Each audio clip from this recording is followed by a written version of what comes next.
Hey guys, BMS here, and welcome back for more Let's Play Castlevania 3. Last time we took out the sunken city on Alucard's path. Well, let's jump back to Sypha's here and take out the, I think it's like the Cursed Tower or something like that. Now this is an interesting level. First off, the background is kind of, out there. I mean, it's a real attention getter, and it can kind of distract you because there's a lot of those bone dragons here. And their fireballs, as you can see, kind of mesh well with the background, so it can be easy to lose track of them.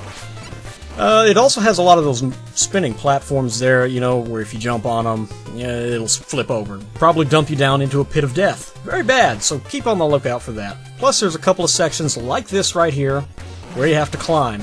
And you also have to deal with these guys, these bone knight guys. Forgive me, I'm a little rusty with the names here. This one right here is not too bad.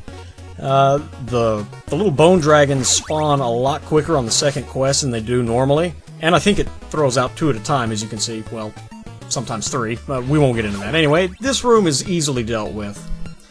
We're also introduced to the axe armor here. These guys, well, they take a lot of hits, alright? I mean, you can't dunk under their high-thrown axe either, so you gotta take them out.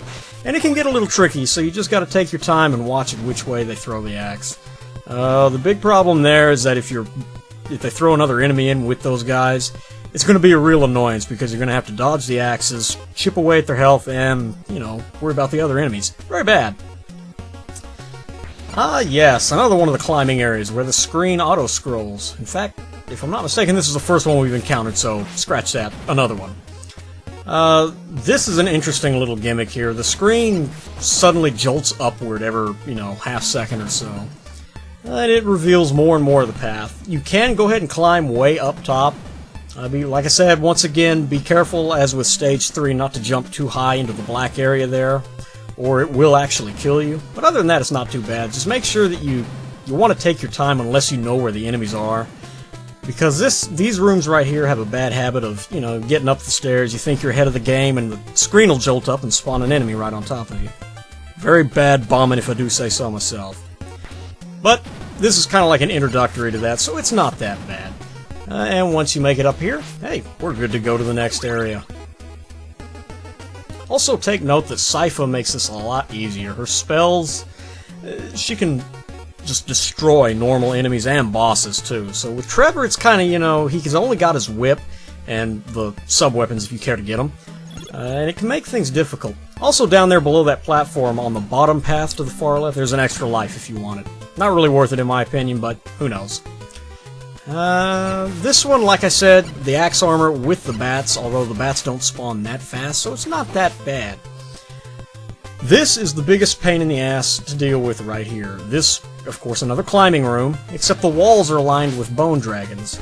Now, a lot of these guys are out of reach, so you can't actually kill them like I am with these two. Also, take note here, I'm about to screw up majorly.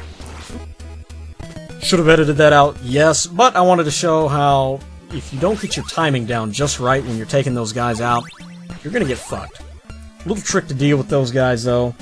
If you're on the stairs and you get hit, you won't go flying off, so in certain respects, especially in this room right here, it's better to tank the damage on the steps if you have to, instead of take a chance of, jumping up like I am here. Again, I didn't learn the first time. But, and get sent flying off a cliff. Also, once again, as the screen scrolls up and the platforms disappear, it won't scroll back down. So if you get knocked off, even if it was where a platform was originally, it's not going to save you. You're still, well, dead meat. There's certain safe spots in this area. If you take your time, which is the big key here, like that right there, there's little spots here that you can stand where none of the fireballs will hit you while you're on the stairs. That's really what you want to watch out for. And you kind of got to be careful here, because it's a little tricky, especially this last part here. You got to go back and forth, or, well, tank the fireball. That works too, of course. Either way, I guess. We only walked out of there with 1 hit, so that's not too bad considering. This isn't as bad as it looks. You'd think with the birds and everything it'd be all that bad, but for the most part, there's always going to be a platform underneath you except for that one jump there, so you really don't have to worry about falling into a pit. Also, you can kind of cheese the axe armors if they're near stairs and a wall, just like this. Anyway, That does it for the stage. Really, it's all about climbing and learning the timing down to the Bone Dragon fireballs. Of course, here we have our boss, the Frankenstein monster. He doesn't have his little Fleeman buddy that he did in the first Castlevania, which is great, but he's upgraded now. Instead of walking back and forth, he could throw bricks at you. Very threatening, yes. Oh man, look at that. How incredibly difficult to dodge such a complex boss. What a shame.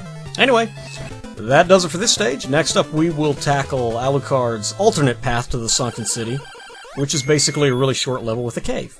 Hope you guys enjoyed. See you then.